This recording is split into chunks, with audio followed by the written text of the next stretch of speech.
পারবেন তার ঋণ পরিশোধ করতে? তাই আজ থেকে যারা স্ত্রীর মনে কষ্ট দেন, স্ত্রীকে শারীরিক মানসিক প্রেসার ক্রিয়েট করেন, এগুলো বন্ধ করে দেবেন। এগুলো ঠিক না।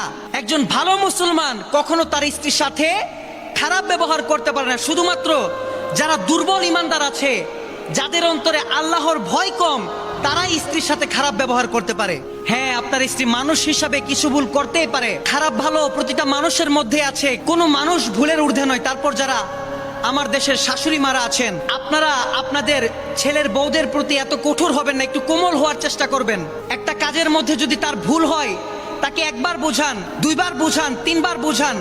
তারপরও যদি সে ভুল করে, তারপর গিয়ে আপনি তার প্রতি একটু কঠোর হন। আপনারা যারা হাজবেন্ড আছেন, এখানে বেশিরভাগ বিবাহিত পুরুষ, আপনারা জেনে রাখুন, আমাদের রাসূল করিম সাল্লাল্লাহু আলাইহি ওয়াসাল্লাম কখনো স্ত্রীদের সাথে খারাপ ব্যবহার করতেন না। স্ত্রীদের সাথে খারাপ ব্যবহার না করা, স্ত্রীদের সাথে ভালো ব্যবহার করা, এটা সুন্নাহ, এটা আমার নবীজির সুন্নাত।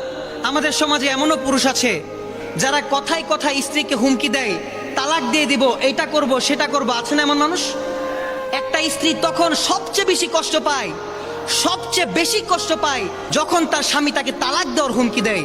আমাদের রাসূল করিম সাল্লাল্লাহু আলাইহি ওয়াসাল্লাম বলেছেন, হালাল কাজের মধ্যে সবচেয়ে নিকৃষ্ট কাজ হলো তালাক দেওয়া।